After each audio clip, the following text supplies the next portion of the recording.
स्वल्पकदामह्यं ददाति स्वपदान्तिकम् वन्देऽहं श्रीगुरु श्रीयुतापदकमलं श्रीगुरुन् वैष्णवंश्च श्रीरूपं साग्रजातां सहगना रघुनाथान्वितां तां सजीवं साद्वैतं सावधूतं परिजनसहितं कृष्णचैतन्यदेवं श्रीराधाकृष्णपदान् सहगना ललिता श्रीविशाखान्वितश्च हे कृष्ण करुणा सिंधु दीनबंधु जगतपते गोपेश गोपिका कांता राधा कांता नमोस्तुते तप्त कांचन गौरांगी श्री राधे वृंदावनेश्वरी कृष्ण भानु सुत देवे प्रणमामि हरिप्रिये वांछा कल्पतरुभ्यश्च कृपा सिंधुभ्य एव च पतितानां पावनेभ्यो वैष्णवेभ्यो नमो नमः।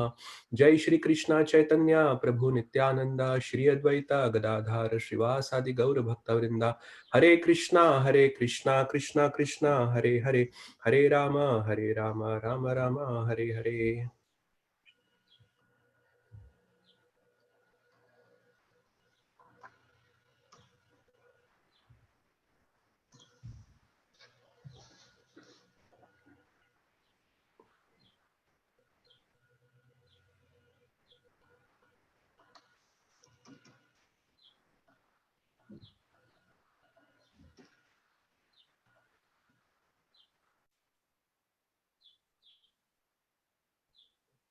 Hare Krishna. So we had completed the 12th chapter, and so far Krishna had glorified, he has glorified himself, Bhagwan. He has glorified Bhakti, and in the 12th chapter, he has also glorified Bhakta. He has mentioned all the different qualities that a Bhakta develops. So now we are going to move inside the Jnana section of the Gita, and we'll see that how these chapters are very, very technical. You know, the words that comes, they are very abstract words, and many of us may not have heard these words, but people who are on the Gyan mark, these words are very common for them. And we'll also see that how when Krishna is describing the Gyan mark, he will suddenly start using some enigmatic language. Very Upanishads, basically, they are the Jnana kanda of the Vedic literature. So he will start using Upanishadic language here, which will be a little enigmatic. So the 13th chapter is a little difficult in a sense that it is very technical, and often people, feel sleepy after reading the 13th chapter. There are a lot of very technical terms, and Krishna actually starts answering these terms. So the impetus for the 13th chapter is, so actually in the whole Bhagavad Gita, what is happening is, so Krishna is basically telling how everything that is there in the Vedic culture is showing the connection of everything with himself. So if you go and ask a yogi, Ashtang yogi, you know, what is the connection of yoga with Krishna, they do not consciously, know about the connection between yoga and Krishna. They will probably not be able to connect very well. Similarly, when you talk to a Jnani, he will not be able to tell you exactly what is the connection between between the Gyan and Krishna. Basically, their objective is Brahman. They don't consciously think about Krishna as such. But here in this chapter, Krishna actually shows that how everything that is there in the, all the different paths, all the different things that are there, how they are connected with Krishna. So that is one. Second is, Arjuna had asked these questions to Krishna. So if you remember in the 5th chapter, Arjuna had asked this question to Krishna about what is better for me, Karma Yoga or Jnana Yoga. So basically he asks, what is better for me? The way he phrases the question is it better for me to act or renounce the action? So the renunciation of action, generally it is considered in the Jnana Yoga. Basically, the Gyanis, they renounce actions and they basically contemplate. They sit down and then they contemplate. And they often using the Vedas, they speculate also. Intellectual speculation, as they say. So Arjuna had asked this question specifically in the 12th chapter, who are better, the people who worship the impersonal Brahman, and then people who worship the personal Brahman, Bhagwan, who are better. And Krishna had answered that question, but still in on the Gyan mark, there are a lot of things, there are a lot of concepts that are there. And Arjuna, now that he has the attention of Krishna, he wants to clarify those things, because for every practical purpose, Arjuna has accepted Krishna as his guru, as a spiritual master. So he's clarifying everything that is there in his mind. And as we had discussed, after the 10th chapter, after Krishna had spoken the Chatushloki Bhagavad Gita, you know, for every practical purpose, Bhagavad Gita is over, because now there is no doubt in Arjuna's mind whether he should fight or not fight. And we can see that he is not asking such questions at all. He is asking metaphysical questions now. So until the 6th, 7th chapter, he was still asking, should I fight or should I not fight? But now he is not asking that question at all. He is only asking for his clarifications, for his the purpose of his more understanding. So that is how it is. The discussion is progressing now. So that same theme will continue, and then Krishna has clarified about the people who worship the impersonal Brahman, and now Arjuna is going to ask questions about the subjects which are discussed in the Jnana Marg. So here is the overview of the 13th chapter. Before we get inside the 13th chapter, I'll give a quick overview. So the name of the chapter is Nature, the Enjoyer and Consciousness. There are 35 verses in this chapter. So right at the start of the chapter, in the first verse, Arjuna will ask 6 questions to Krishna. So he starts with Prakriti and Purusha, and then he asks about Kshetra and Kshetragya, and then about Gyan and Gyeya.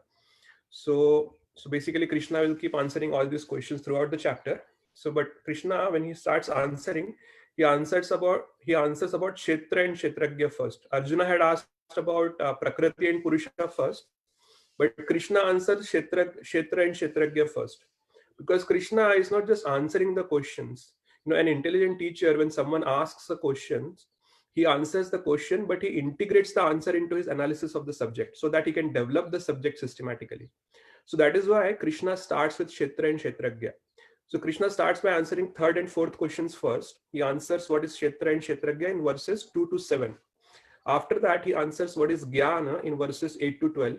Then 13 to 19, he answers what is Gyeya, what is to be known. And then after that, Prakriti and Purusha, he answers from verse number 20. So and actually, by the verse 26th, he answers all the questions that Arjuna had asked, but Krishna goes forward and then he tells how it all fits together into one coherent understanding of a jnani, So that is a overview of the 13th chapter.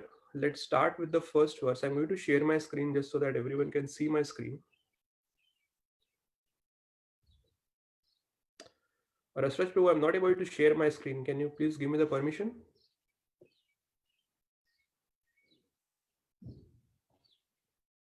Rasraj Prabhu, you're there? Yes, Prabhu, go ahead. Okay. You can say.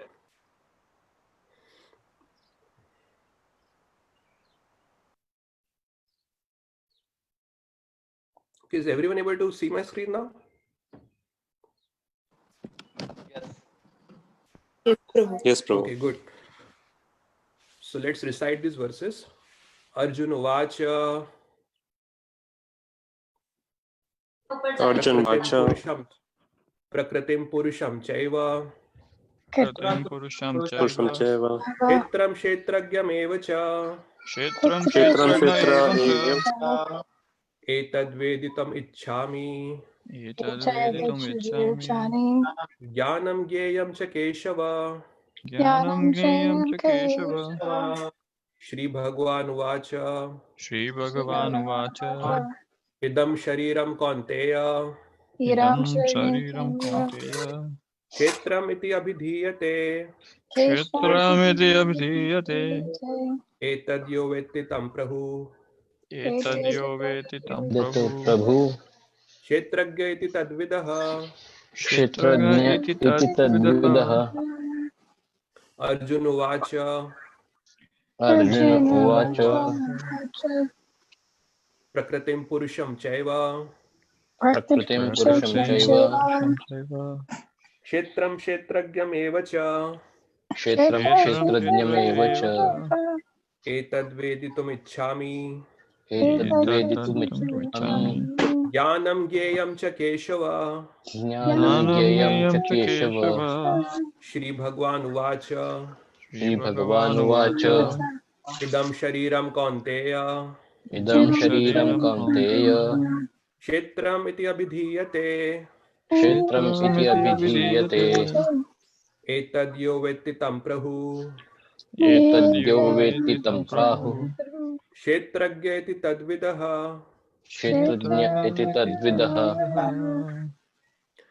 Arjuna Vacha. Arjuna Uvacha.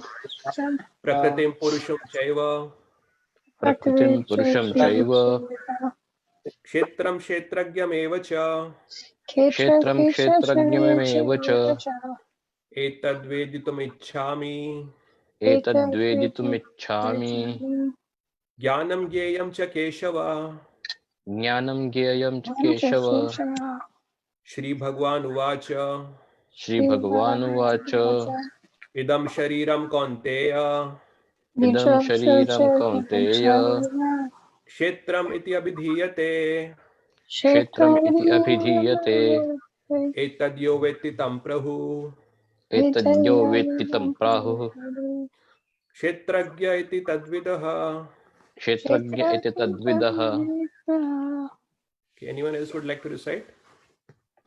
Arjun उवाच अर्जुन उवाच प्रकृतिं पुरुषं चैव प्रकृतिं पुरुषं चैव क्षेत्रं क्षेत्रज्ञमेव च क्षेत्रक्षेत्रज्ञमेव च एतद्वेदितुमिच्छामि एतद्वेदितुमिच्छामि ज्ञानं ज्ञेयं च केशव ज्ञानं ज्ञेयं च केशव श्रीभगवानुवाच श्रीभगवानुवाच इदं शरीरं कौन्तेय इदं शरीरं कौन्तेय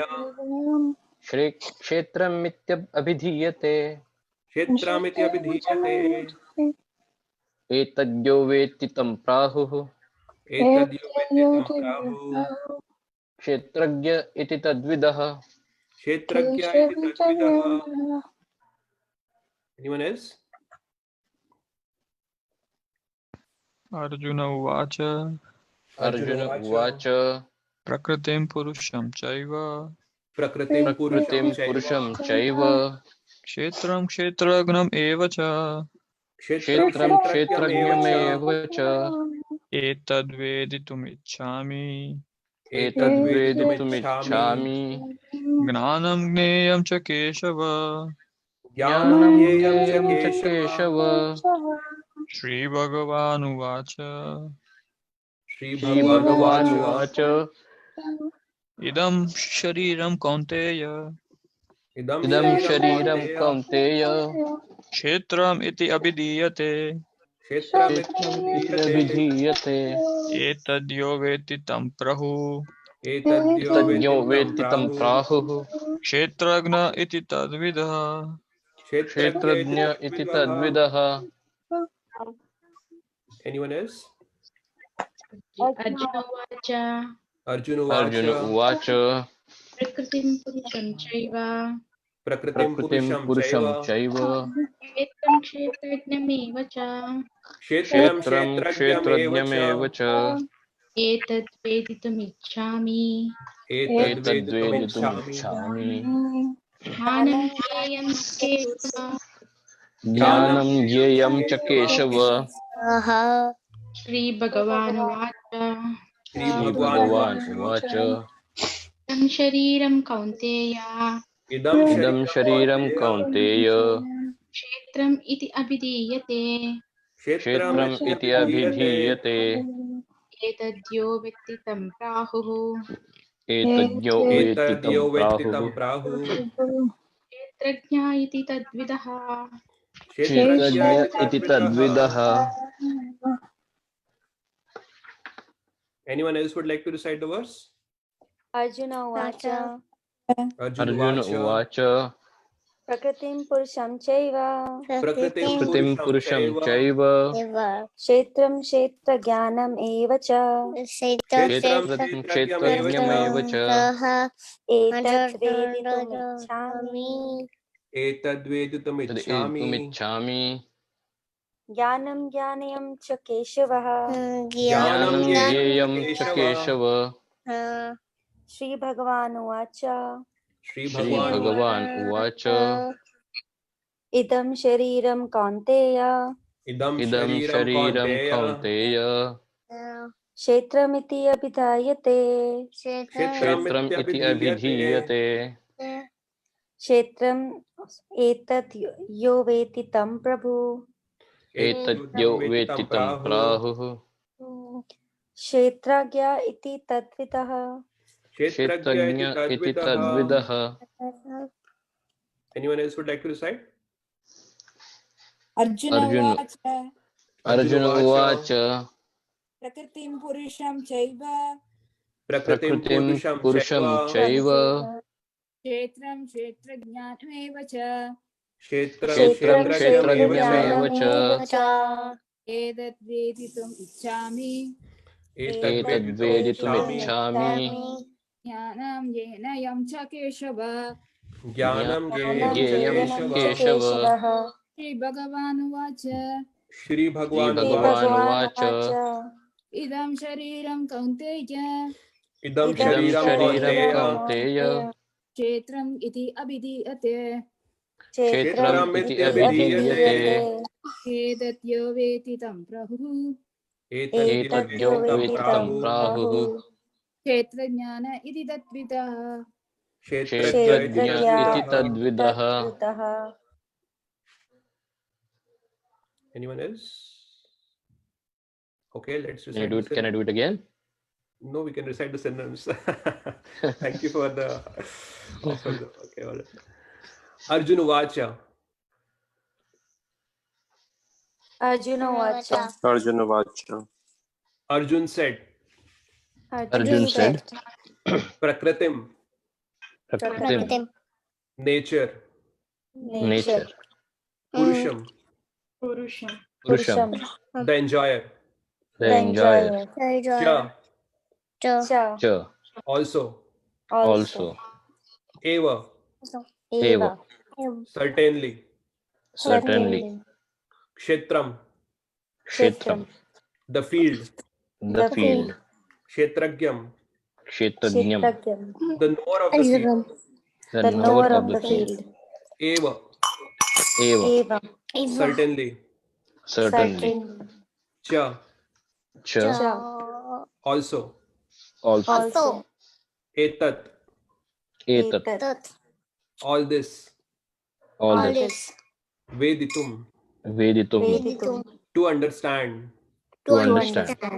Ichhami, I wish, Jnanam, Jnanam, knowledge, knowledge, Gyayam, Gyayam, the object of knowledge, the object of knowledge, Cha, also, also, Keshava, Keshava, O Krishna, O Krishna, Shri Bhagwan Uvacha, Shri Bhagavan Uvacha, the personality of Godhead said, the personality of Godhead said, Idam, Idam, this, Shariram, Shariram, body, body, Kaunteya, Kaunteya, O son of Kunti, O son of Kunti, Kshetram, Kshetram, the field, the field, Iti, Iti, thus, Abhidhiyate, Abhidhiyate, is called, Etat, Etat, this, Yah, one who, Vetti, knows, Tam, he, Prahu, is called, Kshetragyah, Kshetrajnah, the knower of the field, the knower of the field, Iti, Iti, thus, thus, Tatvidaha, Tatvidaha, by those who know this. by those who know this. Translation: Arjuna said, "O my dear Krishna, I wish to know about Prakriti, nature, Purusha, the enjoyer, and the field and the knower of the field, and of knowledge and the object of knowledge." The Supreme Personality of Godhead said, "This body, O son of Kunti, is called the field, and one who knows this body is called the knower of the field." Purport by His Divine Grace A.C. Bhaktivedanta Swami Srila Prabhupada.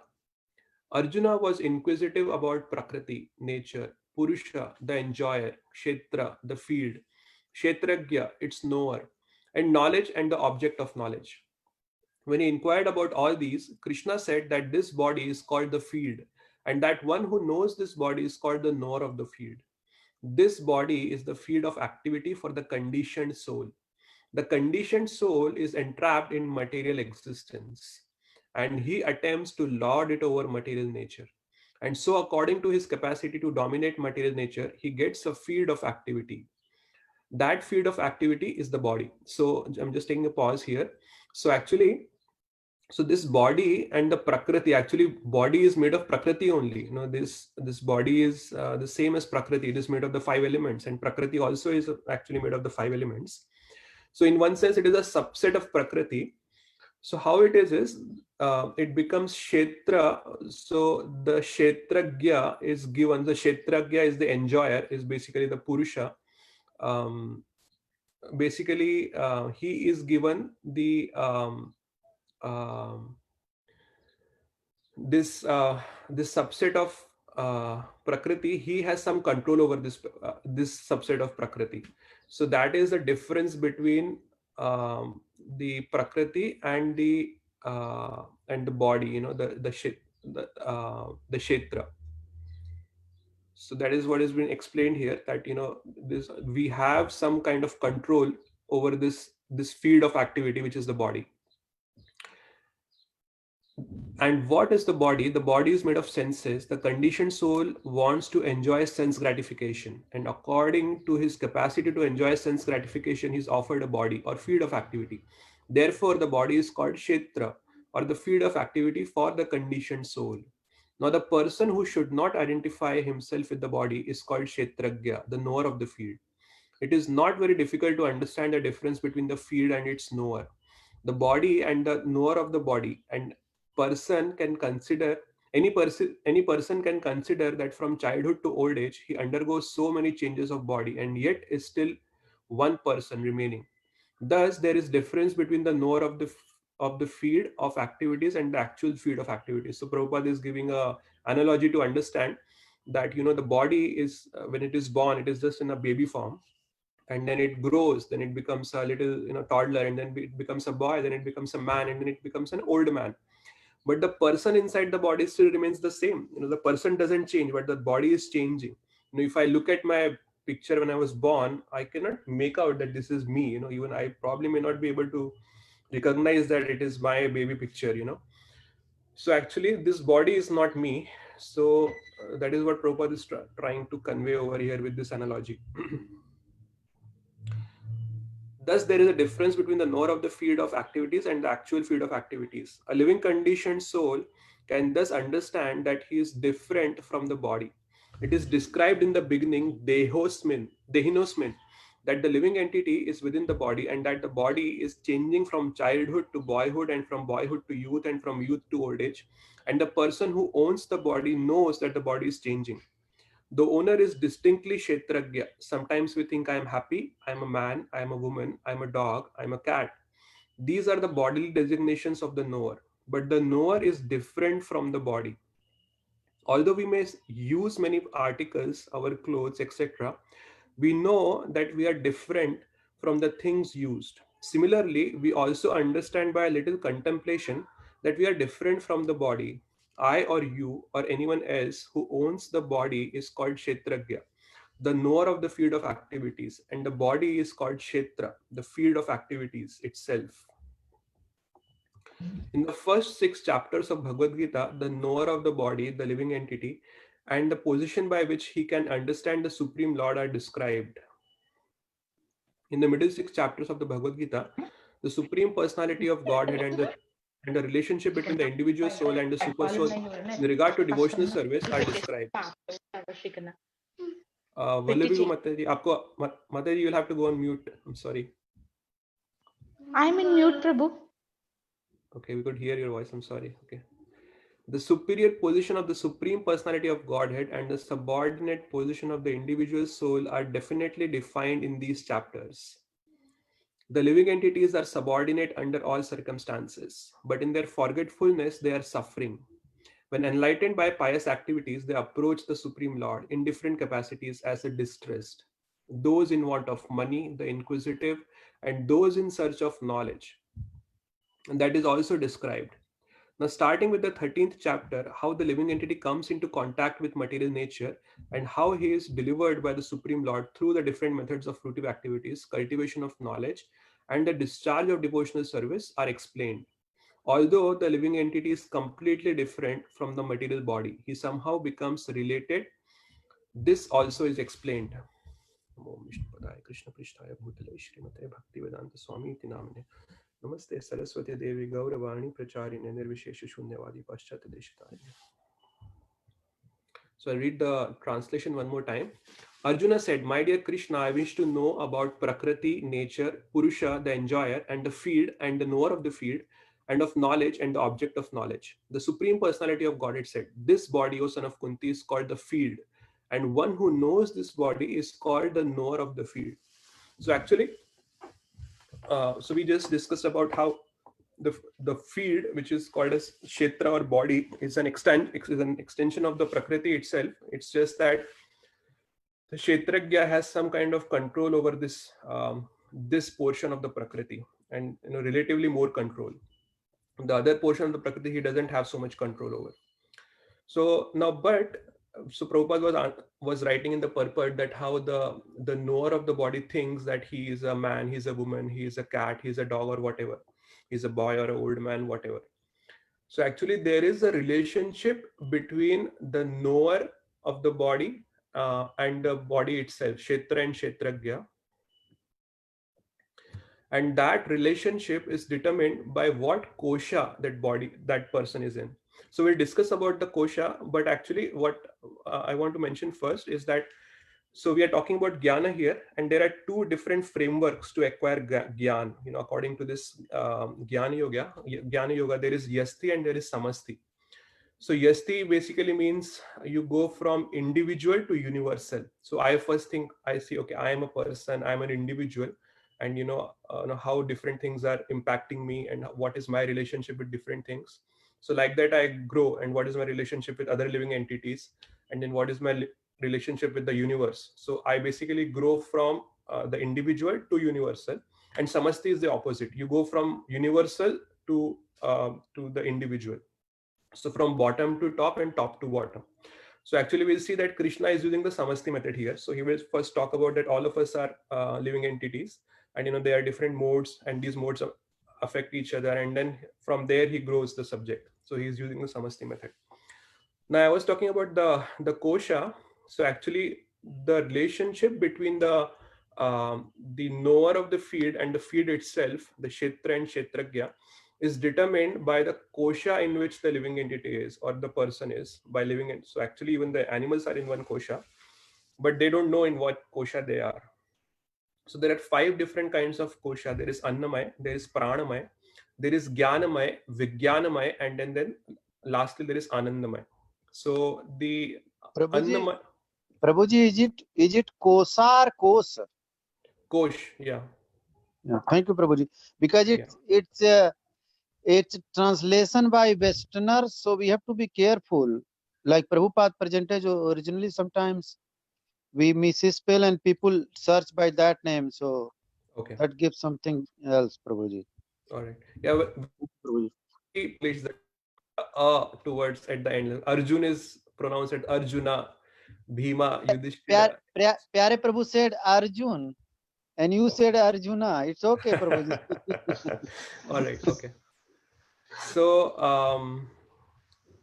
so annamaya and pranamaya, they are at the gross bodily level, those 2 koshas, and we'll discuss in detail what they are. The Pranamaya is it the innermost, or Annamaya is the innermost? Annamaya is the first one, and then the second is pranamaya. Okay, then jnanamaya and vijnanamaya is at the subtle body level, and anandamaya is at the soul level. Okay, so what these koshas are, annamaya is basically, basically the babies, the children are not just children, but the babies who are below toddler age, they are at the annamaya kosha. So for them, the whole of existence is unified by the one purpose of eating. All they care about is putting everything in their mouth. You give them something, you'll try to give them your finger and do some, kuchi, and then they will put your finger inside their mouth immediately. You give them a knife to play, and then they will put the knife into their mouth quickly. Give them anything, sometimes they pass stool and then they start eating their stool only. So the whole of existence is unified by the purpose of eating, just one purpose. So that is the Annamaya Kosh. The Pranamaya Kosh is a little higher, but it is at the level of basically all the person in this Kosh is doing is there is a struggle for existence. So generally all the lower species, they come into this category, the animals and the birds. The whole idea is that there is a struggle to survive, what Darwin had described in his theory. So they are just struggling to survive, and the whole idea is eating, mating, sleeping, what is that, bhay nidra ahar maithun. So eating, mating, sleeping, and defending, these are the 4 things that they do. And there are many people also, they are animalistic people, all they care about is these 4 things, eating, mating, sleeping, and defending. So that is the pranamaya level. So from pranamaya, then a person starts thinking, then is there anything higher in the life? What is else there in the life? So then they start developing some aesthetics taste. They start thinking about arts, music, those kind of things. So basically they come at a mental platform, at the level of mind. They start inquiring, what is there beyond these 4 things? Is there anything beyond this? And then Vijnanamaya is basically they starts going towards some spirituality. They starts contemplating, okay, these are good, but what else is there in the life? Is there anything beyond this? So at the level of intelligence, they start contemplating. At the level of mind, they just want to enjoy things. Beyond the 4 things of eating, mating, sleeping, and defending, they want to enjoy arts, music, this, that, whatnot. But at the Vijnanamaya level, they start inquiring at the intellectual level. Is there anything beyond the bodily happiness, beyond the mental happiness? So they start inquiring and they start going towards spirituality. And Anandamaya is when they have perfected the spirituality. They start getting enjoyment at the spiritual level. So that is Anandamaya. Now, actually, these koshas, they are both objective and subjective. And we'll discuss how they are both objective and subjective. So, for example, say we start at the pranamaya level. So suppose there is a dog, the dog, say that it lives in India. And then, so if it lives in India, is the dog a citizen of India? Any answers on that? A dog No, that lives in Prabhu. No, it is. I mean, dog may want to be, but it is not regarded as. Or I don't think the dog even cares, as long Right, as it gets to exactly. eat, sleep, and Absolutely. So that is the right answer. So for dog, no, he doesn't understand, and there is something called as citizenship. So there is an objective reality called as India. There is an objective reality called citizenship of India. But the dog does not have the subjective consciousness to understand that there is something called as India and there is something called as Indian citizenship, and I should actually endeavor to get any kind of citizenship. For that, for him, it doesn't matter, because it doesn't just matter to him. So actually, these koshas are objective level of Krishna's energy. It's not that it is not an objective reality. It is. But for the person who is in that particular kosha, it is, his whole worldview is defined by that. He only cares about certain things. He just can't think beyond it. And when a person who is in the higher kosha, when he looks at that person, then he thinks, what kind of person is this? He just can't think beyond these things. He gets a little pity on him or whatever, some kind of feeling. There are animalistic people also who just behave in a very awkward way. But for them, that is the objective reality. They just can't think anything beyond this.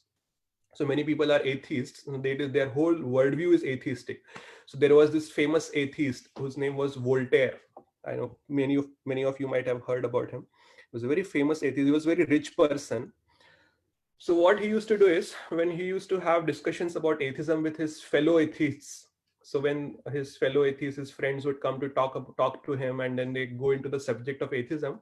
So the first thing he will do is he'll ask his servants to leave the room, and they will just go out from here, and he will close the door, and then he will continue the discussion. So sometimes friends will ask, why, why do you want to send your servants out? What is it, the secret that we are discussing here? So he says, no, I don't want my servants to know about atheism and whatever. So he says that actually theism is a good belief for common people to maintain their morality. He said that I don't want my servants to rob from my home. So for them, it is good for them to believe that there is some abstract person, some person who is God, who is sitting up there and he's watching your actions, and then he will punish you if you do something wrong. So for them it is good, let them believe that. But us, we are intelligent, we know that there is no God. So that is their idea. So actually, so this koshas are actually both objective and subjective. They are objective because they are objective reality, but a person who is in that kosha, also has to have some kind of subjective level of consciousness to understand things. you know so Prabhupada says that actually as we advance more and more, and then so we start at the pranamaya level. Annamaya is, we don't generally remember our annamaya level. Generally we grow up to the pranamaya, and that is where from there we remember how we have grown from pranamaya to jnanamaya to vijnanamaya or whatever. So Prabhupada says actually that when we advance more and more, we are not preoccupied with the bodily needs. It's not that we don't take care of the body. We do take care of our body, but our mind is not caught up in constantly deliberating on it. We start thinking about something else. We do take care of our bodily needs, but we are not constantly thinking about how do I take care of my body. Will my bodily needs be taken care of today or not? So that is how we grow. And but if our mind is constantly caught up in those kind of activities, those kind of things, then we should understand that we are still at the pranamaya level. Okay, so I'm discussing this because these things will come in handy for us as we progress more in this chapter. It is a little technical, so that's why I'm introducing these concepts here just at the first verse itself. Now this kosha actually decides the relationship between the kshetra and kshetragya. Whatever kosha we are in, that will decide what is our relationship with our body, the knower of the body and the body itself. So I take a pause here and see if there are any comments or questions about what we have discussed so far. Prabhuji, I heard about kosa, these 5 kosa about like 5-6 years ago, but I was not paying much attention to it. So, and we feel in daily life that some people are not ready to hear about Krishna. Right. They don't care. They're just busy in like you Correct. said, they buy machine guns, they buy automatic rifles because they are in pranamaya kosa, right? Exactly. Yeah. Struggle for existence. They think that people Yeah, will come and harm me, and I should take care yeah. of my eating, mating, So it will sleeping, be and very defending. nice if you can indicate where you found the details about it so that we can read more about it. I believe It's there in the Upanishad also, right? Like it was in It's Bragadani in Bhagavad Gita also, Prabhu, right? It's the Bragadani Upanishad, it was it's there. it's brief, it's not in detail. That's what I'm. So I have a question about those people who are focused on how big is my car, how big is my house, uh, how do I get promoted, how do I become get to the next higher level in my career. Where would we classify them? Would they be in the Jnanamaya or Pranamaya? Both actually, pran and jnanamaya, a little bit, because ultimately what they are doing is they are eating, mating, doing this for eating, mating, and sleeping and defending.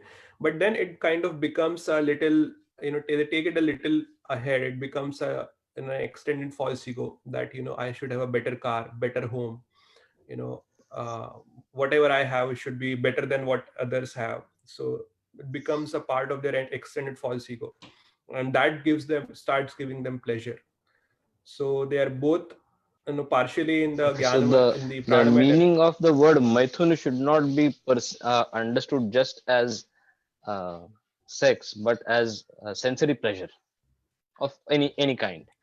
So someone who gets pleasure, let's say, who has to eat crazy amount of sweet every day, he's also Actually, stuck in his pranamaya kosh. yeah, methun is used for sensual pleasure, generally, but the word kama is used for sense gratification in general, Right. not just In for general, sex yeah. desire. Kama, you can say that, yeah, kama is Okay. basically sense gratification or desires, material desires. That is what the word kama is used for. But methun is used for what we just sexual activity. Is the transition point where a person stops thinking of himself and starts thinking beyond himself?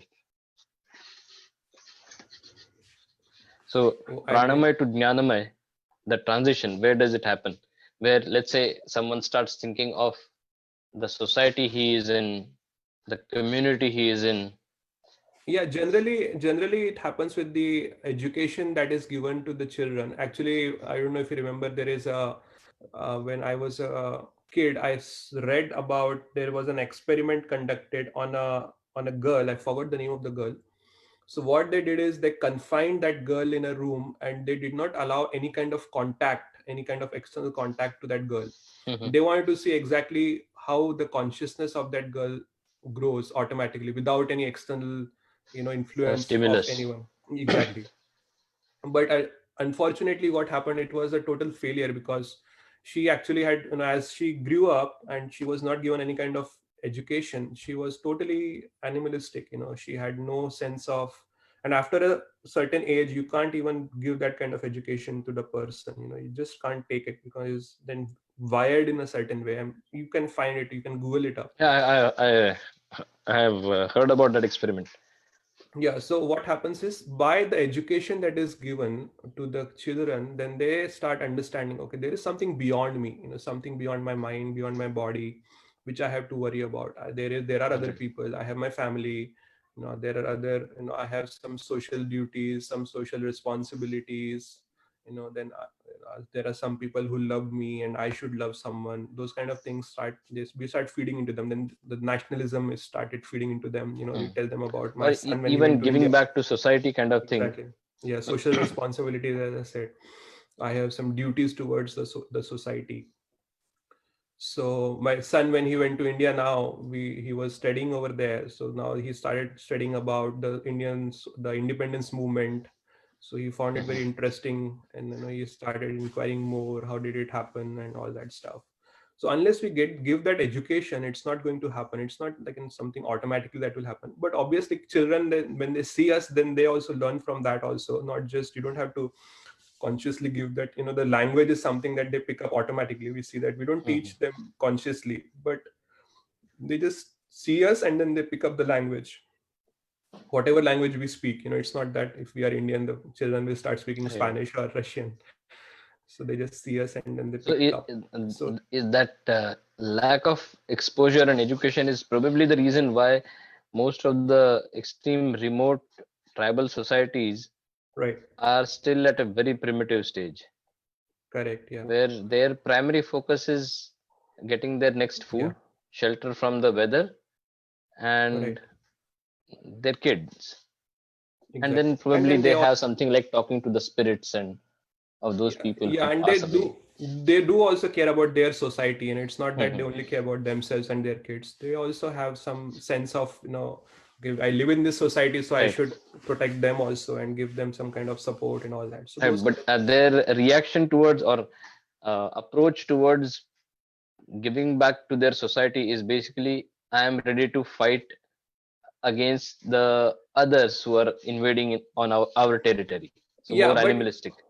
right, even the primitive people, they start developing some kind of anandam, sorry, Concept of God or Jnanamay Kosh. They have their own kind of entertainment, some kind of music. You might have seen some Mhm. documentaries about those. Right, the They also, dance and yeah, they also basic drum start music kind of developing thing. some aesthetic taste about some things higher. So that is the naturally it happens from in a human consciousness if they live in a society. But this particular experiment that I was talking about, in this case, this girl was totally aloof, no contact from outside world at all. She was just inside a room. She was given food constantly, and so she has no contact, and then that became a total failure. So yeah, that was So were they able to talk to her later on and get any information, or they just had no, to judge by her actions? no, she was not Oh, able sure. to. And after So she wasn't even after a given certain, education of language. nothing, not even language. So, and after a certain age, what I read is she was not even able to understand anything at all. And then she was not able to learn also. So yeah, Especially for a girl, it must have been really bad when if they continued the experiment to her puberty, it must have been really bad for her. Could be. Yeah. I don't know the details of it, but I just read at a high level. There should be some documentaries on it. I'm sure it was a pretty sought after. Mhm.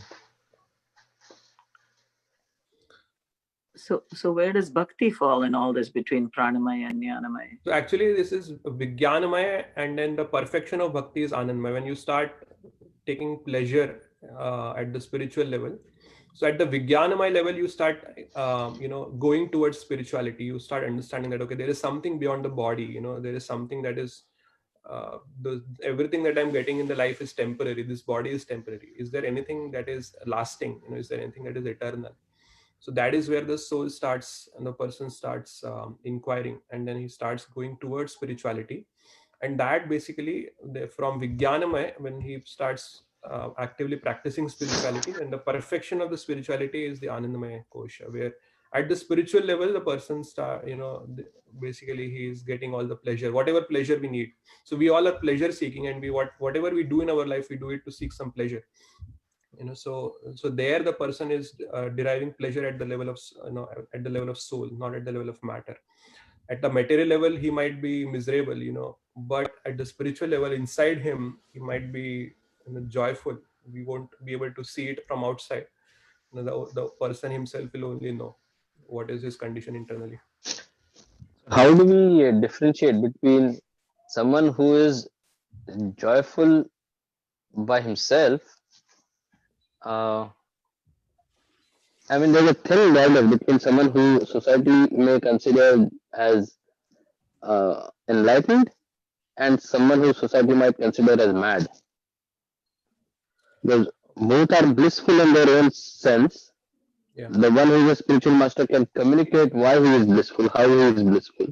One who is just blissful and not able to convey will probably be treated not so highly. Okay, so two things here. One is first we can look at the symptoms of a person when he starts going into that state. So there is a verse that comes in. I think we discussed it once in this class itself. In the 11th canto of Srimad Bhagavatam, there is a verse, Bhakti Parishanubhava Viraktir Anyatra Cha. So basically, when the person is advancing in spirituality, in bhakti, he will automatically detach from other worldly things. So that is one symptom. So you can see that, okay, the person who is getting some enjoyment at the level of spirit, at the spirituality, he will not be getting any enjoyment in any material activities. He won't be willing to go out for partying and all those kind of things, eating outside, those kind of things. He will start getting aloof. Now there are some mad people, and obviously there are different topics that are there in the Bhagavatam itself. They're mentioned that there are many different personalities who outwardly they were behaving like mad people, but internally they were the best of the devotees. So there is this, even when we speak about the speaker of Srimad Bhagavatam, which is Sukdev Goswami. So Sukdev Goswami also, it is mentioned that he is completely aloof from his body. He did not even care to wear clothes, and he's just a 16-year-old lad, but he's so fixed in spirituality. He was so getting pleasure in spirituality that he didn't even take care of to dress his body. And then when he's coming towards Parikshit Maharaj, there are people who are walking behind him, some kids, and they are throwing stones at him, thinking that he is a mad person. So for us, it is very difficult to make out that a person who is outwardly looking like a mad person, internally, if it is, for us, I don't think there is a way, unless we are also enlightened and we can see. Right. So when he walks into that assembly of sages, the sages could immediately understand, no, this is a very enlightened person, because they are enlightened. They could see that this is the topmost person in the assembly. There is no one greater than him in terms of realization, self-realization. But the others who were like at the Pranamaya and the Jnanamaya Kosh, who were chasing him with beating him with stones, etc. And when these people see that these sages, when he's walked into this assembly of sages, these sages are offering him respects, so they become scared. So they run away. They understand that this is some great sage and he will curse us now. So they run away from there in fear. So for us, it will be very difficult to judge unless we also are at that level, or at least some level. Right. But otherwise, I don't think there is a way.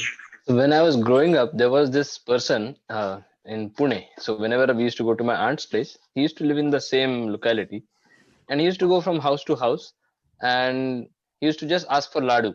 So just give me a laddu, and you give him a laddu, he would next 10-15 minutes he would sing devotional songs for you, and then he'll go.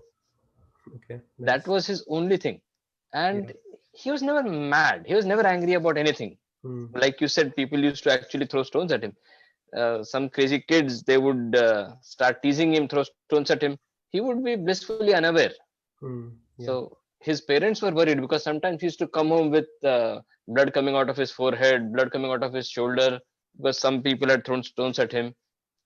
He used to just go from house to house. The only thing he would ask is laddu. Laddu. Yeah. If no one gives him laddu, that's fine. He'll just sit somewhere and keep singing bhajans. Right. Certainly, he must be some kind of a great soul. It's just that people are not able to understand him, identify So him. that particular incident brings me to that there is a thread of karma that is left behind from your past life. Yeah. So maybe something like he did not give Viksha to someone who asked for a laddu that time. He had a laddu, and that he did not give laddu last life to someone. But he was very highly activated spiritually. So Yeah. this life he just came back and he had to ask laddu from everyone. The rest of it was he was blissfully unaware of the rest of the world. Yeah. There are other such examples also in Srimad Bhagavatam itself. There is this example of I'm missing Jad the- Bharat. Yeah, Jad Bharat is one example, but he was consciously doing it, not that he was unconsciously doing it. And Rishabhadeva. Rishabh Dev, yeah, exactly. That's the name I was missing. So Rishabh Dev was the similar example. It was mentioned that he would also pass stool, and then he will, just in that stool itself, he will roll in his own stool, but he won't care. Whatever comes out of his own accord, he will eat that, and he will never. Sometimes he will go without eating for days together. But he was so spiritually blissful that he was behaving like a madman, and people couldn't understand that he is at that spiritual level where he is getting bliss at the spiritual level, not at the bodily level. Most And of the Prabhu, one more spiritual when gurus. Prahlad Maharaj. Sorry, go on, Mataji. Yes, I think so. One more when Prahlad Maharaj went and he sees one person, he was lying down. He was taking the python, that Ajgar Vritti, right? Yeah. His name is not mentioned, but Prahlad Maharaj went and then he asked about why he is doing like looks like he's very spiritually enlightened person, and then he teach Prahlad Maharaj. Since he knows that he's Prahlad Maharaj, he knows everything, but Right. since he's inquired, so he tried to teach him why he has acquired this vritti of Ajgar, because he was totally discussed about the material life. He describes all these details from. So he was also one of the. Hare Krishna. Yeah, there are multiple examples like that in the Srimad Bhagavatam. Yeah, thank you for that example also. Most of the spiritual Upanishad masters that are. Sorry, Prabhuji. That Upanishad which was detailed was Taittiriya Upanishad. It's not that is not Brihadaranyaka Upanishad, because Taittiriya Upanishad, Bhrigu Muni was explaining about all these koshas. Koshas, yeah. Yes, I have heard once, but I don't know which Upanishad it was. So Right. I read it. Okay, Thank you, Prabhuji. Mataji. Okay, Hari. When you were saying something? Yeah. So most of the spiritual gurus that people have. So like Maharashtra, there are Gajanan Maharaj, there are quite a few others. So most of them, they do not, they are kind of beyond the stage of their material, what they are dressed in. They're absolutely minimal dressing. Right. Whatever And is they'll just take whatever food the world is ready to offer to them. Yeah. They have no preference or likes or dislikes regarding food, clothing, or shelter. Right. So they have transitioned beyond pranamaya to jnanamaya. Right. Definitely. Or maybe they are actually in anandamaya. Yeah, I mean, yeah, Vijnanamaya or Anandamaya. Whatever vestiges of clothing they are actually using is just for the society's acceptance, because society is not ready to accept at that level. Yeah. So it's for us, it is very difficult to know. We can know which kosha we are in, but what Yeah. what others are in, it's very difficult for us to know. I mean, we can tell So about there is always that bit of Annamaya kosha that is going to be with us throughout till we reach the stage where even food does not matter. Yeah, Like actually, there are those two cases, one in Gujarat and one in Kerala. They have been doing only water diet and sunlight for so many years. There have been medical experiments done. yeah, They just don't need any food. right. Yeah, there is also this case of I'm missing the name. I'll share the name next time. It's a very famous case. There is a study also done on him by DRDO, Defense, our Indian Defense Research Organization. Oh, there is that sadhu who Yeah, the walks sadhu. in ice cold water in Uttarkashi. He takes a dip in the Alaknanda river there, and he walks around bare feet, But just with one loincloth, langot, and that's all he has. And on the video that was shown, there are soldiers who are dressed up in all heavy boots, clothes, jackets, and everything. Yeah. But Ganpati Govind, I was also trying to say, I mean,